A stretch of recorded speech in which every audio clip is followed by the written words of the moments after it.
Você está convocado para a 6ª edição da Power Class, com professores fenomenais, para você faturar todos os meses, para você aprender com quem faz isso todos os meses. Você não pode ficar de fora dessa aula. Ela é gratuita, inédita e com o principal, conhecimento prático para a sua vida. Anota na sua agenda, 25 de agosto, 19 horas, a gente tem um encontro marcado.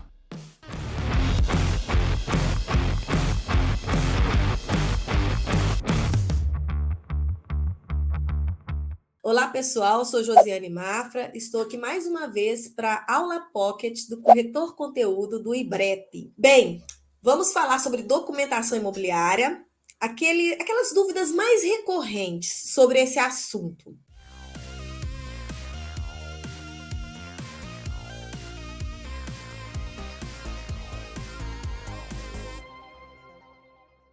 Apresentando-me mais especificamente para quem ainda não me conhece, eu sou advogada com atuação há quase 20 anos no mercado imobiliário e o assunto que mais me vem à tona dentro do mercado é justamente documentação e por isso vamos aí adentrar um pouco as dúvidas que me são jogadas, que são lançadas aí também para o IBREP, para tentar aí nivelar um pouco o conhecimento de vocês neste assunto. Para iniciar, vou fazer algumas considerações importantes, porque estou certa de que muitos já têm algum contato com documentação imobiliária, enquanto outros ainda estão iniciando no mercado, às vezes não tiveram ainda um contato mais intenso e têm ainda muitas dificuldades. As próprias dúvidas me fazem crer que muitos ainda se perdem no meio da documentação imobiliária, considerando esse assunto, esse tema, um tema bastante burocrático. Mas é preciso fazer um raciocínio jurídico para compreendermos de fato o que é o documento imobiliário, o que é a documentação imobiliária e, portanto, entendermos como está o estágio atual da documentação imobiliária no Brasil, no mundo em que cada vez mais estamos sendo assolados, assoberbados por situações tecnológicas, por avanços extremos na tecnologia e também na nossa presença cada vez mais digital. Nesse sentido, o primeiro ponto que eu coloco para vocês é o seguinte: documento é fonte de informação e prova. É muito importante ter isso em mente, porque diante desse conhecimento, dessa informação, dessa noção de documento, você, leitor, aluno, estudante, profissional do mercado, enfim, você vai poder compreender de fato, né, como está esse estágio da documentação hoje no nosso país. Nesse sentido, a Lei de Acesso à Informação diz que documento é toda aquela unidade de registro de informação, independente do seu formato, independente do seu suporte. E a documentação imobiliária, por sua vez, é aquele conjunto de documentos necessários para uma transação imobiliária, que servem de informação para as partes em relação a elas mesmas e ao imóvel ou imóveis que estão sendo transacionados. E também servem de prova e até constituição de direitos e deveres aí dentro do mercado. O contrato, ele é um importante documento, mas nem toda negociação imobiliária necessariamente passará por um contrato escrito, por exemplo. Existem algumas negociações, alguns contratos que poderiam se dar até de forma verbal, já que a legislação, por vezes, em muitas situações, não exige a forma escrita. O documento, ele independe do suporte, não é? Então, nesse sentido, contrato também, se a lei não exige que ele se dê por escrito, ele também pode se dar até de forma verbal. Agora, um contrato escrito, um contrato em determinado suporte físico, este contrato é um importante documento, é uma importante fonte de informação dentro do mercado imobiliário também. A gente tem na legislação vários documentos que acabam sendo essenciais, até mesmo obrigatórios, para determinada transação imobiliária. Por exemplo, a compra e venda de um determinado bem imóvel, quando você vai lavrar a escritura, existe a lei conhecida como Lei da Documentação, que é a Lei 7.433 de 85, que afirma que determinados documentos deverão ser exigidos pelo tabelião, pelo notário, né? Dentre eles, os documentos de informações, né, relativas às partes, o RG, o CPF dessas pessoas que estão ali transacionando, que comparecem no ato, a certidão de nascimento ou casamento atualizada dessa pessoa que estava ali comparecendo no ato, né? Documento relativo ao imóvel, a certidão do imóvel, a matrícula do imóvel atualizada com a sua certidão de ônus negativa, né, de ônus e gravames, e uma série de outros documentos, inclusive de naturezas fiscais,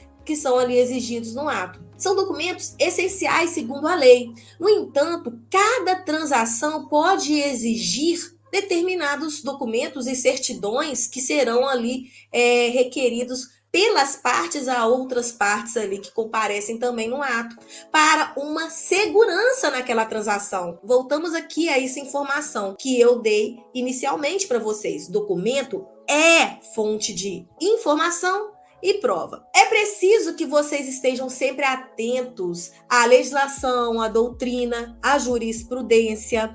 A jurisprudência são aquelas decisões tomadas diuturnamente por nossos tribunais e que vão conformando e formando o direito, no caso concreto. Então, é preciso estar atento, sim, à lei, que são muitas leis que interferem nas nossas relações dentro do mercado imobiliário, a doutrina, que é a opinião dos estudiosos do mercado, dos estudiosos do direito, bem como a jurisprudência, para que vocês possam atuar com segurança e que, munidos ali dos documentos, dessas informações importantes para a transação, saibam tomar decisões seguras para o cliente de vocês. E aí surgem dentro desse cenário envolvendo a documentação imobiliária dúvidas que realmente são recorrentes. Vamos a elas, então? Uma pergunta que é feita principalmente nesse atual momento que vivemos, atual momento da história, né, em que vivemos um mercado altamente tecnológico, digital. A documentação eletrônica, ela pode ser usada em 100% do processo de venda? E a resposta é sim. Inclusive, existem muitas empresas que são altamente focadas no universo digital, no universo online, na vida inserida nesse espaço virtual e que tem seus processos extremamente digitais e que possibilitam aos seus clientes, desde as negociações preliminares, visitação aos imóveis, com visitas aí com tecnologia 360 graus, não é? Até a assinatura do contrato e acompanhando posteriormente junto aos cartórios, tudo de forma digital, tudo de forma eletrônica, mais especificamente falando. Por que eu fiz esse parênteses eletrônica e digital, eletrônica mais especificamente falando? Porque acho importante aqui colocar para vocês que quando a gente fala em documentação eletrônica digital, assinatura eletrônica digital, na verdade esse digital é um termo mais leigo que utilizamos. Hoje a legislação nem fala na palavra digital, né? Fala em assinatura eletrônica, que é gênero do qual a assinatura digital é espécie, é a mesma coisa assim quando a gente fala em documento eletrônico digital. Porque, na verdade, quando se tem um documento eletrônico e, portanto, ele provavelmente foi feito, confeccionado por alguém por meio de uma assinatura eletrônica, essa assinatura pode se dar por vários meios, porque a assinatura é uma forma de identificação daquela pessoa que lavrou, que emitiu um determinado documento, dando ali autenticidade, veracidade a esse documento. E essa assinatura pode se dar por várias formas, inclusive manual, que a gente fazia tradicionalmente, mas também de forma eletrônica por vários meios, como reconhecimento facial, tokens, IP de computador e também por meio de certificado digital. E aí as pessoas falam que a assinatura digital é aquela que se dá por certificado digital, mas na verdade é uma assinatura eletrônica que se dá pelo certificado digital. certo? Então, sim, é possível uma documentação eletrônica se dar de forma 100% nesse mundo tecnológico, de forma virtual, online, ser utilizada dessa forma em todo o processo de venda, sim. Os processos tradicionais em relação aos processos contemporâneos, eles modificam em relação às suas ferramentas. A legislação não proíbe, desde que a gente tenha mecanismos para cumprir a lei. Quando a lei exige uma forma, como por exemplo, para a lavratura da compra e venda, ela deve se dar por meio da escritura pública. Quando aquele bem imóvel que é adquirido, ele tem um valor que ultrapassa 30 vezes o maior salário mínimo vigente no país. O que se tem antes, num caso como este, é a promessa de compra e venda. A compra e venda, especificamente falando, se dá por meio da escritura pública. A lei diz isso, mas a lei não fala que a escritura pública lavrada pelo tabelião tem que ser feita de forma manual, tradicional. Não é? Se existe tecnologia para que se faça de forma eletrônica, isso tanto é possível como já vinha ocorrendo pelo e-notariado antes mesmo da pandemia. Só que o e-notariado ele teve um avanço e uma aceleração em seus procedimentos na pandemia, com a pandemia. E aí vieram provimentos do CNJ que trouxeram uma roupagem, que trouxeram um arcabouço para como o e-notariado iria funcionar. E o e-notariado permite, portanto, hoje que até uma escritura pública de compra e venda seja lavrada de forma eletrônica, ou seja, as pessoas transacionando ali, fazendo a compra e venda efetivamente de forma eletrônica. Então, na aula ao vivo, eu vou mostrar um pouco mais como se dá todo esse processo, né? 100% eletrônico. Não só quanto à documentação, como toda a comunicação nessas negociações preliminares, na fase contratual e até mesmo na fase pós-contratual, em relação ao processo tanto de compra e venda quanto mesmo de locação, em que, utilizando várias plataformas, até a nível particular, quando se fala do contrato e da promessa de compra e venda, ou de um contrato de locação, e mesmo o e-notariado, e posteriormente ainda dentro do sistema de registro eletrônico de imóveis, em que é possível o protocolo dos títulos a serem registrados, por exemplo. Então, a gente vai ver isso na aula ao vivo, que acontecerá no dia 25 de agosto, às 19 horas, com vocês aí na sala do IBREP. Encontro vocês por lá também. E aí, prosseguindo, a pergunta que se segue é possível lavrar a escritura de forma digital? Se sim, como funciona?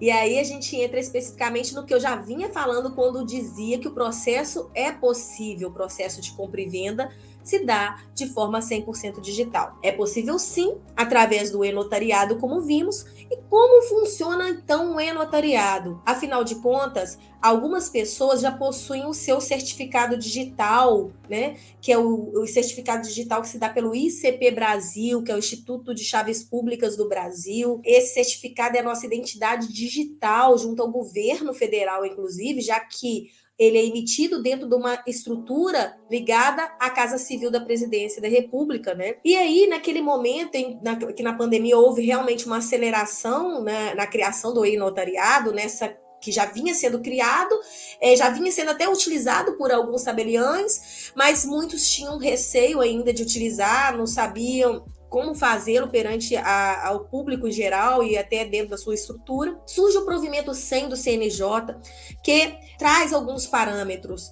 Dentre eles, o fato é que o e-notariado surgiu para facilitar que o usuário tivesse o acesso eletrônico para a lavratura de atos notariais de um modo geral, não só da escritura pública de compra e venda de um bem imóvel. E aí, nesse sentido, criou-se a autoridade certificadora notarial. Assim, alguns tabelionatos, não todos, aqueles que desejam estar ali constando dentro do sistema, né, da plataforma e-notariado como autoridade notarial, elas poderão sim formatar um certificado digital que não é o certificado ICP Brasil da Casa Civil, tá, da Presidência, mas é um certificado digital criptografado, tá, e notariado. Esse certificado ele é gratuito e o usuário hoje pode fazê-lo tanto diante dessa autoridade certificadora notarial, ou seja, vai procurar lá no site do e-notariado, tá, que é notariado.org.br. Entrando nesse site, a pessoa pode verificar ali se o tabelião de sua confiança, ele também é uma autoridade certificadora. Essa pessoa pode ir tanto presencialmente para fazer o seu certificado digital em notariado, porque ela sabe que vai precisar em algum momento, ela está num processo aí de venda, quanto até à distância. Só que aí, para ser confeccionado esse certificado com esse tabelião, diante dessa autoridade, ele vai fazer algumas verificações, inclusive videoconferência, para atestar ali que aquele certificado realmente é seu, da pessoa X, Y ou Z. E aí, nesse sentido, uma vez criado o seu certificado em notariado, você pode sim lavrar, reconhecer um determinado ato notarial junto a um tabelionato. Uma vez que você vai lavrar uma escritura pública de compra e venda junto a um tabelião de forma eletrônica, é preciso agora verificar se esse tabelião está dentro do e-notariado. Cada dia que passa, mais e mais tabelionatos fazem sim esse processo de forma eletrônica. Então você já tem o seu certificado e-notariado e agora você vai procurar o tabelião de sua confiança para lavrar aí o ato notarial que você quer. E aí prossegue como tem que prosseguir, o tabelião fazendo as recomendações necessárias, dando a atenção necessária ao caso, verificando ali depois, né, se está tudo correto, para que, apresentando pela videoconferência, junto às partes, o documento, se elas concordam com aquele ato de fato, numa videoconferência, então, atestar aquela livre vontade de todos fazerem aquele negócio, e aí, com o certificado, então, a assinatura deste documento, certo? É assim que funciona em notariado, de uma forma sucinta. Na aula também, ao vivo, a gente vai adentrar em mais detalhes para vocês. A pergunta que se segue é: se após a assinatura do contrato digital, é preciso reconhecer firma também digitalmente das assinaturas? Não. A princípio, não. A não ser que a lei faça uma exigência. Ao contrário, até para os documentos manuais, físicos, a lei ela veio retirando certas exigências. E em 2018, caiu por terra aquela exigência de que o poder público poderia fazer aos seus usuários para que todos os documentos diante de si, do poder público, devessem ter o reconhecimento das firmas, né, das assinaturas. Né? O reconhecimento de firma, ele tem a sua importância sim, obviamente. Ele atesta a data daquele documento, a partir do momento que você reconhece a firma numa determinada data, dá segurança em relação à assinatura física. Né? No entanto, num documento eletrônico, o meio de identificação da assinatura em si, que vai atestar a sua vontade, a veracidade, a autenticidade do documento, ele em si já tem essa validade, ele já dá essa validade, não é? Principalmente se ele é assinado via ICP Brasil, Certificado Digital ICP Brasil. Se a sua assinatura é uma assinatura via Certificado Digital ICP Brasil, porque aí presume verdadeiro qualquer documento em relação aos seus signatários. Obviamente, os demais meios de reconhecimento eletrônico, de assinatura eletrônica, esses demais meios, eles têm que ser aceitos pelas partes que estão ali, para as quais está sendo apresentado aquele documento. No entanto, em relação ao certificado digital, há a presunção, inclusive, tá? Então, não há necessidade de reconhecimento de firma. Agora, fato é que todo e qualquer documento, seja físico ou seja eletrônico, obviamente, eles podem sofrer algum tipo de falsidade, fraudes, né? Então, mesmo o documento eletrônico, uma assinatura física, aliás, uma assinatura manual, em que até há o reconhecimento de firma, o que dá mais segurança e presunção de veracidade daquela assinatura, até estes documentos podem ali sofrer um incidente de falsidade, porque se desconfia que houve ali uma fraude no documento, que o documento é falso, que a assinatura é falsa, até que às vezes o selo do cartório é falso, enfim. Se isso pode acontecer, o que dirá também no meio eletrônico, né? A gente está sempre sujeito a isso. As pessoas têm uma insegurança quando transportam do documento físico pro eletrônico, como se o eletrônico fosse mais inseguro. Ao contrário, a segurança que se tem é até maior. E é possível possível reconhecer todo e qualquer documento eletrônico nos sites respectivos onde eles foram emitidos, porque vocês vão ter um código de validade que vai ser inserido ali, o documento também pode ser inserido ali, e você verificar se existe ali realmente aquela assinatura, se o documento realmente foi emitido ali. No caso da assinatura e de contratos eletrônicos, de onde decorre a validade jurídica? Existe alguma lei que reconheça isso? Sim, o próprio Código Civil diz no seu artigo 104 que todo negócio jurídico ele é válido a partir do momento que ele tem ali um agente capaz para negociar, que o objeto seja lícito, possível, determinado ou ao menos determinável, e a forma seja aquela que está prescrita ou não proibida na lei. Se a lei não proíbe uma determinada forma, a forma é válida. Então, o negócio jurídico vai ser válido, independente da forma, a não ser que a lei exija uma forma específica, como o caso da escritura pública de compra e venda naqueles imóveis que ultrapassem 30 vezes o maior salário mínimo vigente no país que eu citei antes, né, para vocês. Existe alguma outra lei? Sim, o artigo 107 do Código Civil Brasileiro também afirma que a declaração de vontade independe de forma, a não ser que a lei exija essa forma. Da mesma forma, reforça ali o artigo 104. Temos a medida provisória, que na verdade está aí 20 anos em vigor, 21 anos, que é a medida provisória 2200/2 de 2001, que fala justamente, que traz justamente